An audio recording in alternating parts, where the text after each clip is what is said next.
The Great Hall of the Galactic Council stretched out like a massive bowl.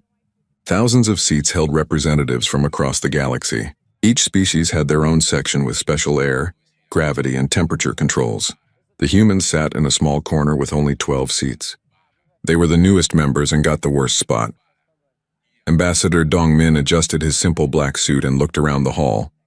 After 5 years on the council, he still felt like an outsider. The other species treated humans like children who needed constant watching. Today would be no different. Order, order. The speaker's voice boomed through the hall. Gexhaller was a Vorthok, 10 feet tall with gray skin and 4 arms. His species had led the council for 300 years. We gather today to vote on Resolution 847X. Subin, Dongmin's aide, whispered the translation into her tablet.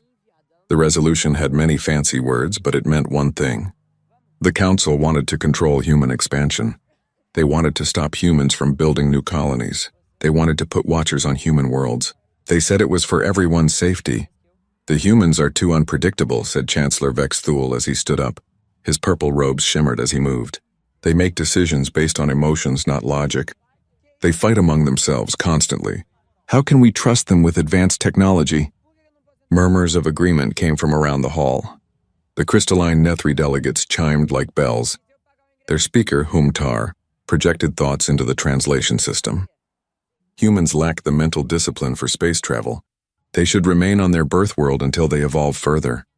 Dongmin felt his jaw tighten. 5 years of this. 5 years of being told humans were too violent, too stupid, too emotional. He thought about his daughter back on Earth. She was studying to be a doctor. The council would call that emotional thinking instead of logical career planning. The Belthari Mining Guild supports this resolution, rumbled Guildmaster Korthan. His rocky skin scraped against itself as he moved. Humans work too fast. They take shortcuts. They make other species look bad. More agreements echoed through the hall. The fish-like Aquari delegation bubbled their approval. The energy beings called Luminos flickered in patterns that meant yes. Species after species stood up to support the resolution. Taiho, the senior human diplomat, watched from the visitor gallery. He had gray hair and tired eyes. He had spent 30 years trying to get humans into the council. Now he saw it was all pointless. The other species would never see humans as equals. Do the humans wish to speak? Asked Speaker Gexhaller. His tone suggested he hoped they would just stay quiet. Dongmin stood up slowly. The hall fell silent. Thousands of alien eyes turned toward the small human section. We do. He walked to the center podium. His footsteps echoed in the huge space. When he reached the microphone, he looked around the hall one more time. So many different species, so many worlds, and none of them wanted humans as true partners. 5 years ago, Earth received an invitation to join this council. Dongmin began. His voice was calm and steady. We were told this was a community of equals. We were told that all species had value. We believed those words. He paused and pulled out a small device. It was a standard human tablet, nothing fancy. In these 5 years, humans have contributed much to this council. We shared our medical knowledge freely. Human doctors have saved millions of lives across dozens of worlds. We shared our engineering skills. Human-built systems run power plants, water treatment facilities, and communication networks on over 200 council worlds. The hall remained silent. Some delegates shifted uncomfortably in their seats. We shared our agricultural methods. Human farming techniques have ended food shortages on 17 worlds. We shared our conflict resolution methods. Human mediators have prevented 43 wars between council members. Dongmin looked directly at Chancellor Vexthul. And how have we been repaid for these contributions? With suspicion, with restrictions, with constant questioning of our right to exist as equals. The humans are emotional, Vexthul said loudly. This speech proves it. Logic says that primitive species need guidance. Dongmin smiled sadly.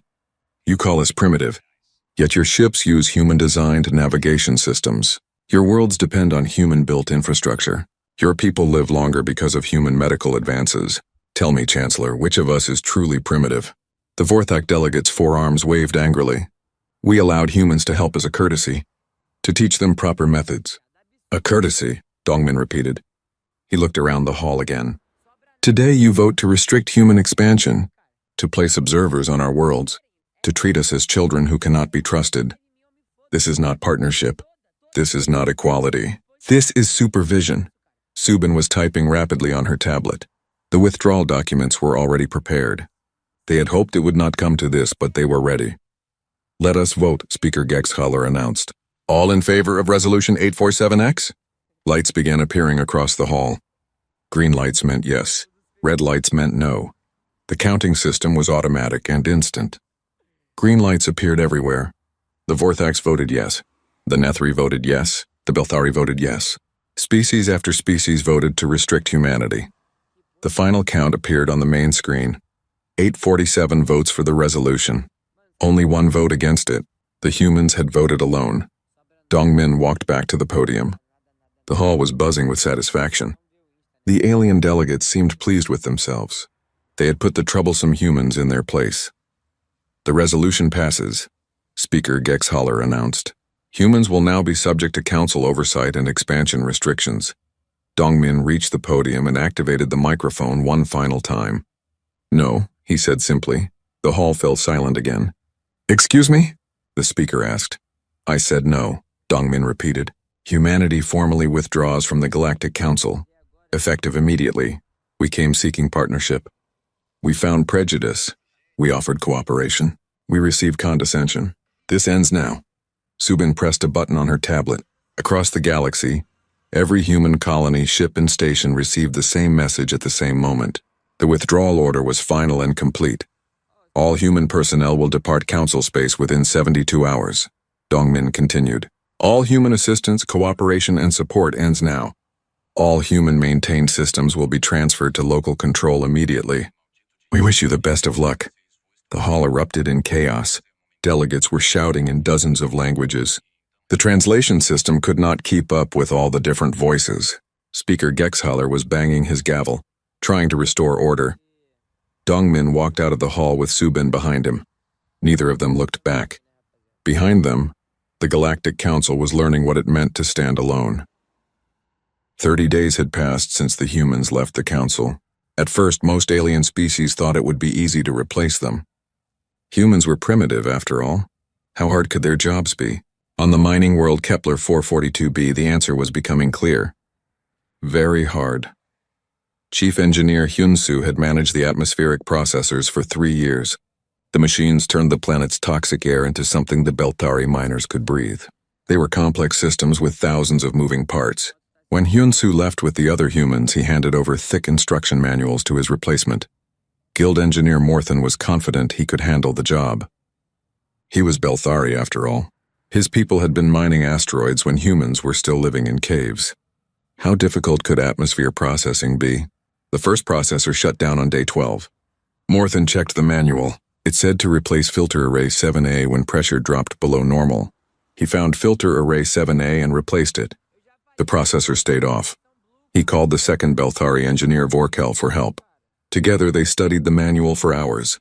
The writing was clear, but something was missing. The manual told them what to do, but not why to do it. It did not explain how the different systems worked together. By day 20, 6 more processors had failed. The air in the mining tunnels was getting bad. Belthari workers were getting sick. Some had to stop working completely. Morthen sent a message to the Belthari homeworld asking for help. The reply came back quickly. Figure it out yourself. The guild could not admit they needed human help after voting to restrict human expansion. On day 30, the last processor failed. The mining operation stopped completely. 3,000 Belthari miners had to leave the planet. The mine that had produced rare metals for 50 years was now empty. Similar problems were happening across the galaxy. In the Centauri system, Captain Jiwoo of the independent freighter New Horizon watched from outside council space as massive cargo ships drifted helplessly between planets. The hyperspace beacon network was failing. For 15 years, human technicians had maintained the quantum beacons that helped ships navigate through hyperspace. The work looked simple from the outside. Check some readings, replace some parts, make sure the quantum field stayed stable. But hyperspace was not simple. It was the space between normal space where the laws of physics worked differently. One small mistake could send a ship thousands of light years off course. Or worse, it could tear the ship apart. The aliens had never bothered to learn how the beacons really worked. They just knew that when the green light was on, hyperspace travel was safe. When it was red, they had to wait. The humans had made it look easy. Now the beacons were shutting down one by one. Ships that tried to jump without beacon guidance were disappearing. Some reappeared days later in random systems with confused crews. Others were never seen again. Captain Jiwoo received dozens of distress calls from stranded vessels. She wanted to help, but her ship was small. She could only rescue a few people at a time. Most of the stranded ships had crews of hundreds. The worst crisis was happening on Verdania, the agricultural world that fed half the galaxy. The planet grew enough food for 20 billion people across 40 different worlds, but the crops were dying. Keeper of Growth Zythara stood in his dying fields and tried to understand what was happening. The plants had been growing perfectly for years. They were modified versions of Earth crops that grew faster and bigger than normal. Human scientists had created them to help feed the galaxy, but now the leaves were turning yellow. The grain heads were shrinking. The root vegetables were rotting in the ground. Zythara had tried everything he could think of. More water, less water, different soil treatments. Nothing worked. What he did not know was that the crops needed special nutrients that came from Earth. The human agricultural team had been shipping these supplements to Verdania every month. The supplements looked like ordinary fertilizer, but they contained complex molecules that the modified plants could not live without. Minho was the only human who had stayed on Verdania.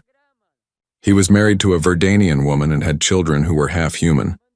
He loved his adopted world and did not want to leave.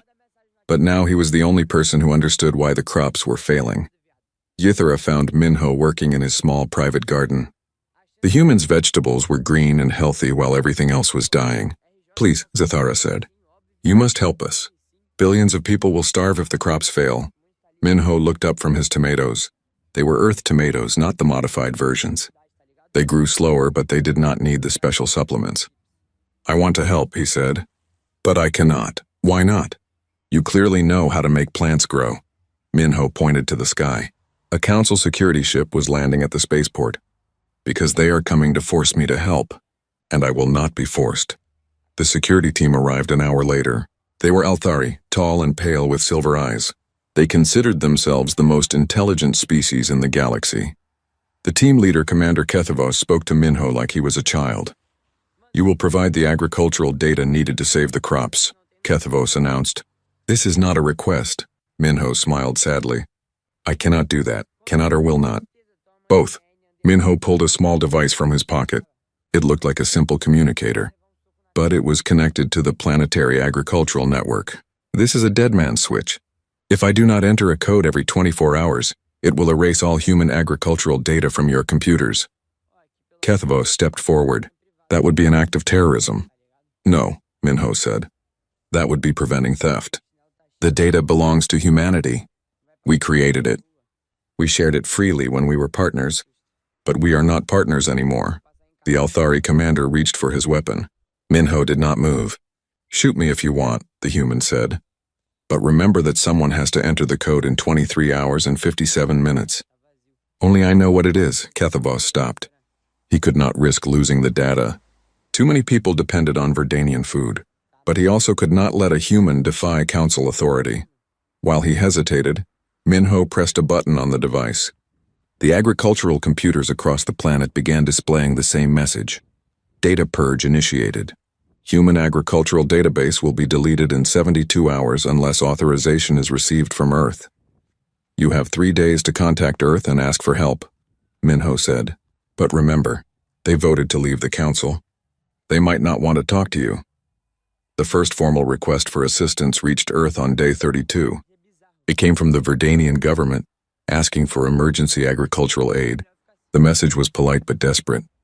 Billions of people would starve without human help. The reply came back within hours. It was signed by the new Earth Council. Request denied. Verdania voted to restrict human expansion. You made your choice. Live with it. Similar requests were flooding in from across the galaxy.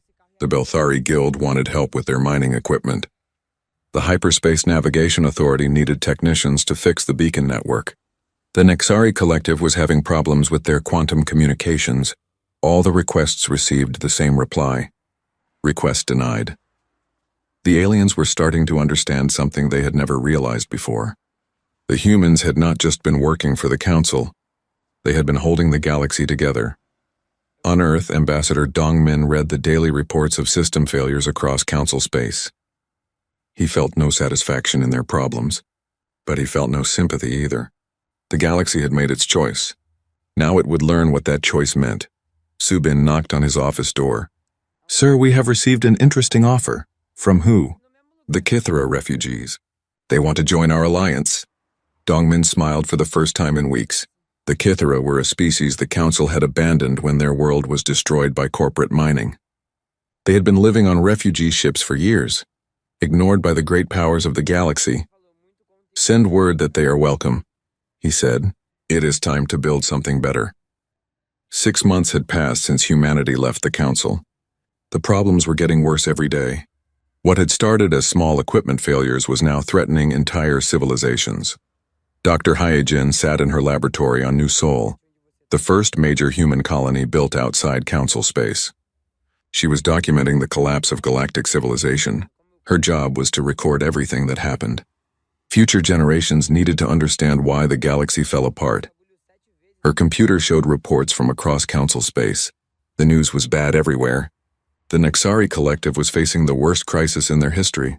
The Nexari were a hive mind species. Billions of individual Nexari shared thoughts through quantum communication networks. They could think together as one massive brain. This made them incredibly smart and efficient. But it also made them completely dependent on their communication system. For 20 years, the quantum networks had worked perfectly. The Nexari gave credit to their own technology. What they did not know was that human engineers had designed the error correction algorithms that kept the network stable. Quantum communication was fast, but fragile. Random interference could scramble messages or create false signals. The human algorithms constantly checked for errors and fixed them automatically. Without these corrections, the quantum network slowly degraded. At first, the problems were small. Messages took a few extra seconds to transmit. Some communications had minor errors that required resending. The Nexari noticed but were not worried. They thought it was just normal system aging. But quantum networks did not age gracefully. Small errors created bigger errors. Bigger errors created system crashes. System crashes created communication gaps. Communication gaps broke the hive mind connection. Individual Nexari who lost connection with the collective became confused and frightened. They had never learned to think alone. Some sat motionless, waiting for the collective voice to return. Others panicked and ran around aimlessly.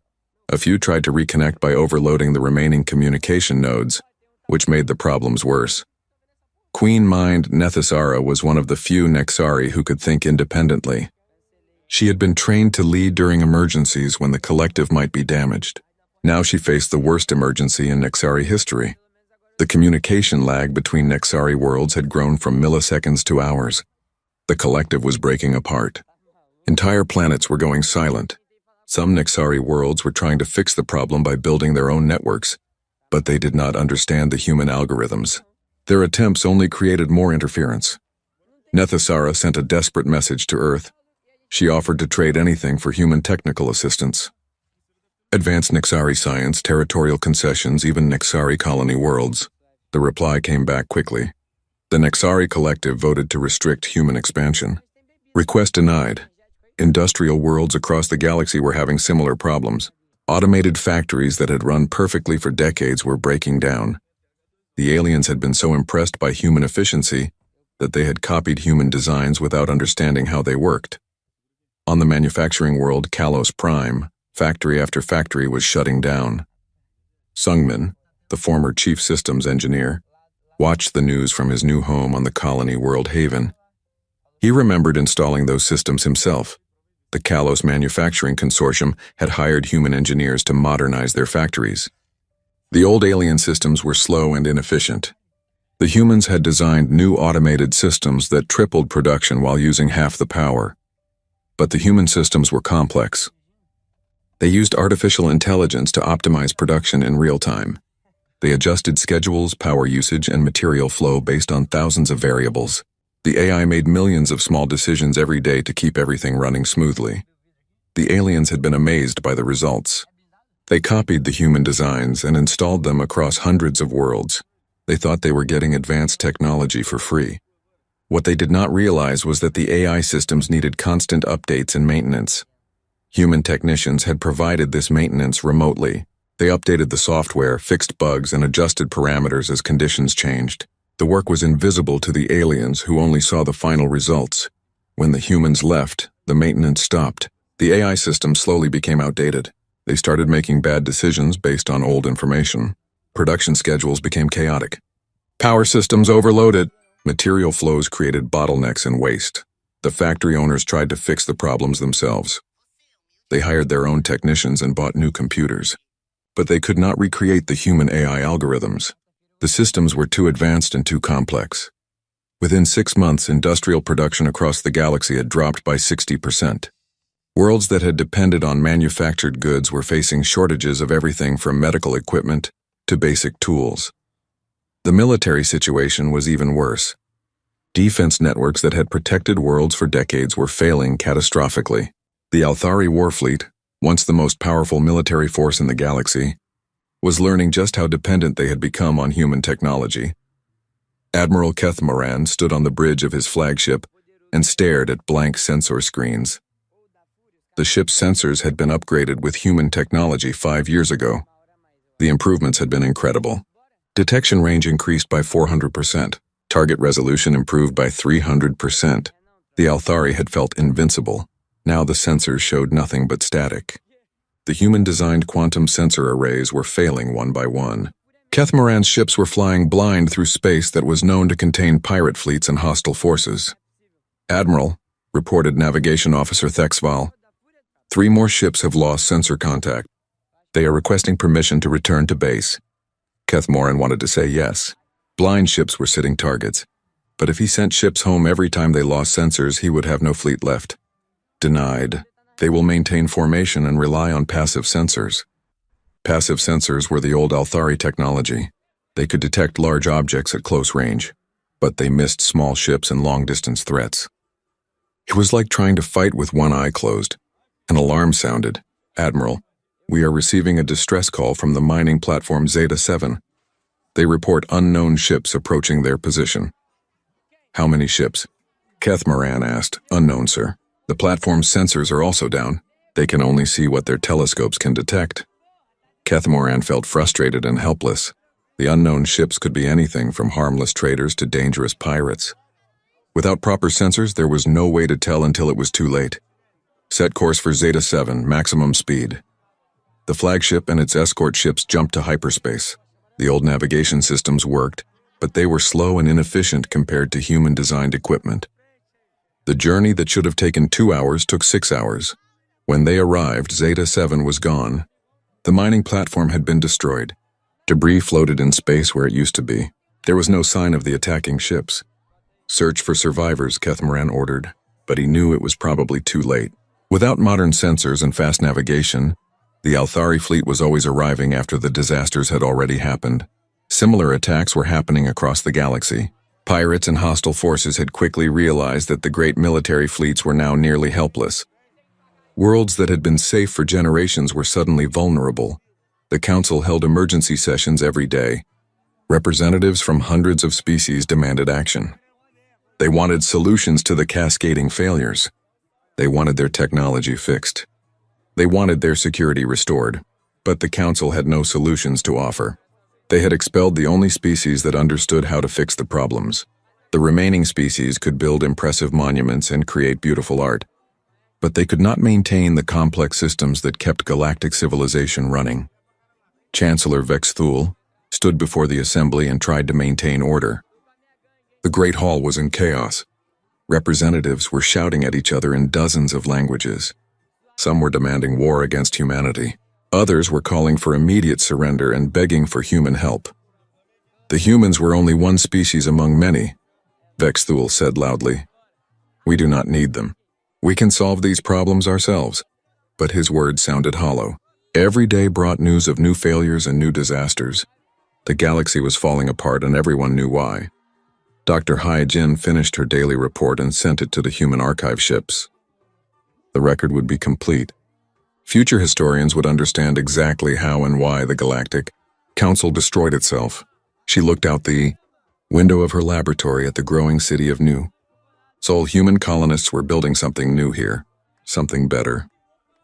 They had learned from the Council's mistakes. The galaxy was changing. The old order was dying. But from its ashes, something better might be born. 1 year had passed since humanity left the Council. The galaxy was in chaos. Entire civilizations were collapsing.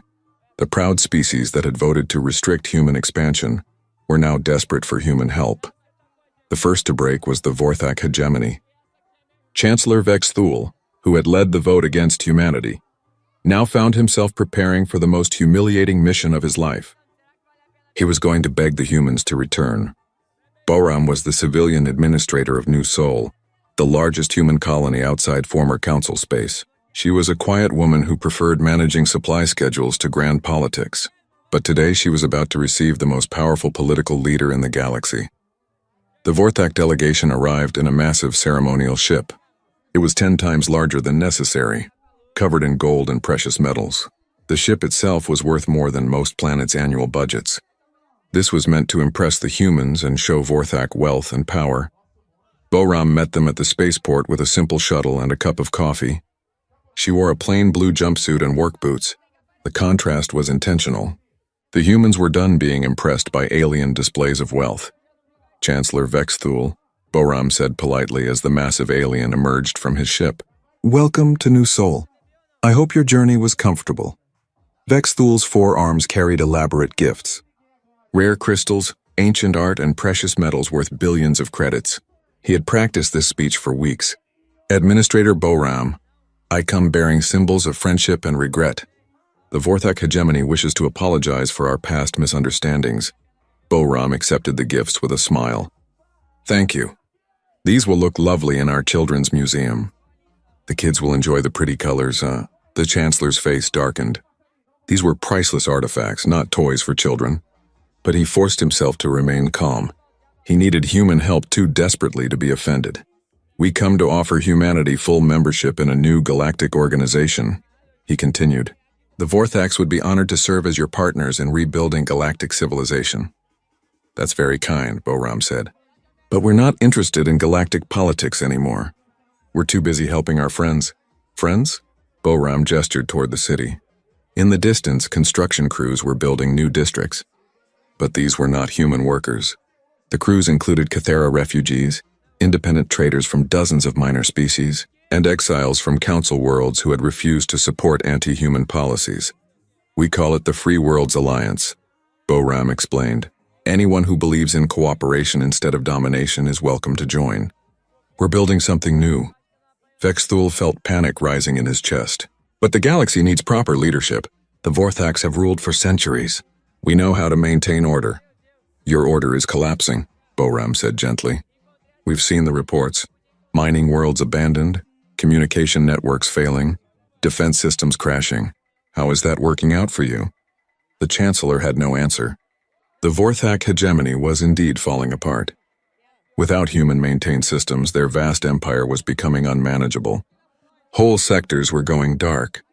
Rebellions were breaking out on worlds that had been peaceful for generations. While the Council remnants struggled with collapse, the Free Worlds Alliance was thriving. The difference was visible everywhere on New Sol. Different species worked together on equal terms. No one was considered superior or inferior. No one was told their culture was primitive or their ideas were worthless. Jae-sung, a former council mediator, now coordinated Alliance diplomatic efforts. He had spent years trying to make the council work fairly. Now he was helping build something that actually did work. His latest project was the Cathera integration program. The Cathera were a species the council had written off as unimportant. Their homeworld had been strip-mined by council corporations until it became uninhabitable. The survivors had been living on refugee ships for decades. The Alliance had welcomed them with open arms. More importantly, the Alliance had listened to their ideas. The Cathera had developed incredible biotechnology during their years of exile. They could grow living buildings, create organic computers, and design plants that cleaned polluted environments. "The Cathera agricultural systems are ready for testing," Jae-sung reported to the Alliance Council. Unlike the old Galactic Council, this was a small group that met in a simple conference room. No massive halls or ceremonial displays. Just practical people solving practical problems. Excellent, said Council Member Yuki, the elected representative from the Japanese colonies. How many worlds want to participate in the pilot program? 47 so far, including 3 former Council worlds that are desperate to restore their food production. The irony was not lost on anyone. The Council had called Cathara technology primitive. Now former Council worlds were begging to use that same technology to save themselves from starvation. Meanwhile, the remaining Council species were trying to reverse engineer human technology with disastrous results. The Nethri had attempted to rebuild human-designed communication systems using their crystal technology. The result was a cascade failure that destroyed 3 entire colony clusters. The Belthari tried to modify human mining equipment to work with their own power systems. The modification caused massive explosions that killed hundreds of workers and destroyed billions of credits worth of equipment. Each failure made the crisis worse. Each disaster created more refugees who fled to Alliance space seeking help. And each refugee brought new knowledge and skills that made the Alliance stronger. Captain Lee commanded the Alliance Defense Force ship Perseverance. She was patrolling the border between Alliance and Council space when her sensors detected a large fleet approaching. The ships were Althari, probably the most advanced military force the Council had left. Red alert, Lee announced. All hands to battle stations. Prepare for possible engagement. The Althari fleet was impressive even in its weakened state. 50 warships in perfect formation, their silver hulls gleaming in the starlight. Admiral Kethmaran commanded the fleet from his flagship. He was convinced that a show of force would make the Alliance surrender and agree to new negotiations. Alliance vessel, this is Admiral Kethmaran of the Althari Warfleet. You are ordered to stand down and prepare to be boarded. Captain Lee smiled. The Althari were still thinking like the old Council. They believed that superior technology and intimidating displays would automatically make others submit. They had learned nothing from their recent failures. Admiral Kethmaran, this is Captain Lee of the Free Worlds Alliance. You are in Alliance space without permission. Please state your intentions. We demand the immediate return of human technical personnel to restore critical systems across Council space. Failure to comply will result in military action. Lee looked at her tactical display. The Althari ships were powerful, but they were also predictable. The Alliance had been studying Council military tactics for months. They knew exactly what the Althari would do. Admiral, I'm afraid that's not possible. All human personnel are here voluntarily. We don't force people to do anything against their will. Then you have chosen war, Kethmaran announced. Attack formation. Prepare to fire. The Althari ships moved into their traditional attack pattern. It was the same formation they had used for 200 years. Elegant, efficient, and completely familiar to anyone who had studied their tactics. Lee waited until the last possible moment. All ships execute Plan Gamma. The Alliance fleet had been hiding behind a nearby asteroid field. The ships were smaller than the Althari vessels, but they were faster and more flexible. They had also been designed with one crucial advantage. They were unpredictable. Instead of meeting the Althari fleet head-on, the Alliance ships scattered in all directions. Some attacked from above, others from below. A few came from the sides while others hung back to provide support. It was controlled chaos that the rigid Althari formations could not handle. The battle lasted 6 hours. When it ended, most of the Althari fleet was disabled or destroyed. The survivors limped back to Council space with their pride shattered and their faith in Council superiority broken. News of the defeat spread quickly. The mighty Althari Warfleet, terror of the galaxy for centuries, had been crushed by a collection of refugees and outcasts. The message was clear. The old order was finished. In the Council chambers, emergency sessions were becoming daily events. Representatives demanded action, but no one had any good ideas. Some wanted to surrender and beg for mercy. Others wanted to fight to the bitter end. Most just wanted someone else to solve their problems. Chancellor Vexthul stood before the assembly one more time. His proud bearing was gone.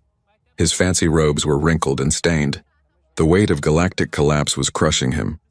Fellow beings, he said quietly, we must face the truth. The humans were not primitive. They were not inferior. We destroyed the greatest partnership in galactic history because of our own arrogance and prejudice. The hall fell silent. For the first time in centuries, a council leader was admitting that they had been wrong. I propose that we formally dissolve the Galactic Council and petition the Free Worlds Alliance for mercy. The vote was unanimous. 3 years had passed since humanity left the Galactic Council. The galaxy was completely transformed. The old council had dissolved into smaller regional governments struggling to survive. Meanwhile, the Free Worlds Alliance had grown into the largest interstellar organization in galactic history.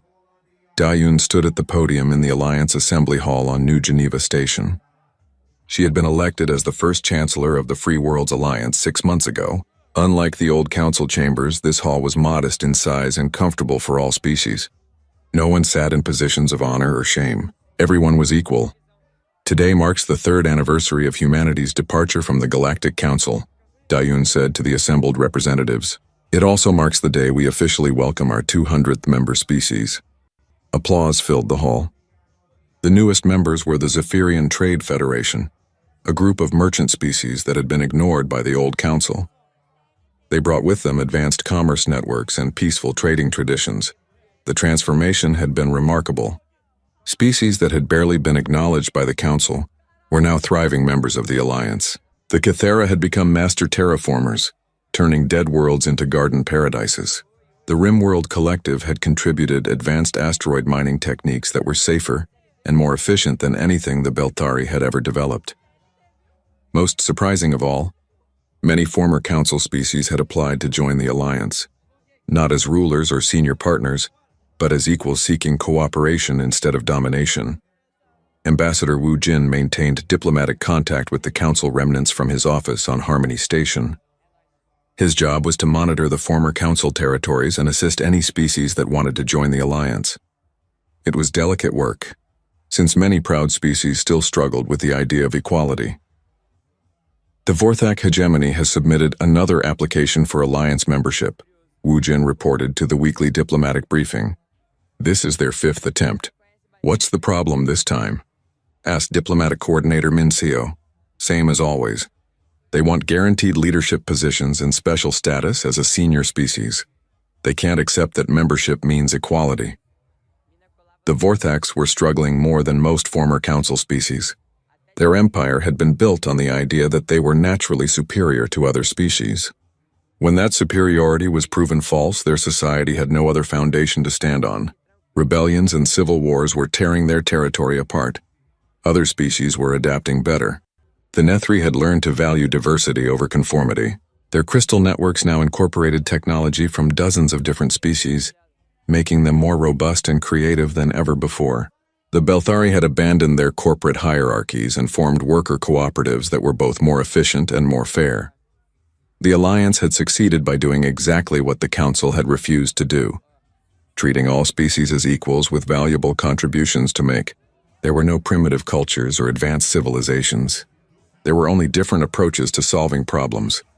On the industrial world of New Harmony, Sungmin watched automated factories running at full capacity. These were not the rigid systems he had built for the old Callus Consortium. These were collaborative designs created by teams of engineers from 20 different species. Human creativity, Cathera bioengineering, Nethri quantum processing, and Zephyrian efficiency protocols all worked together. The result was manufacturing systems that were not only more productive than the old council factories, but also more adaptable and sustainable. Production is up 30% from last quarter, reported factory supervisor Telandros, a former Belthari Guild engineer. The new organic components from the Cathera are performing even better than predicted. Sungmin smiled as he watched workers from different species collaborating on the assembly lines. No one was giving orders based on species superiority. Everyone contributed their expertise and learned from others. It was the partnership the council had claimed to offer but never delivered. The military situation had also stabilized, though in ways the old council would have found impossible to understand. The Alliance Defense Force was built on cooperation, rather than domination. Instead of one species' ships with another species' weapons, the ADF used integrated designs created by joint engineering teams. Captain Lee's ship, the Perseverance, was typical of Alliance military thinking. The hull was built using Rimworld metallurgy techniques. The engines used Nethri quantum principles.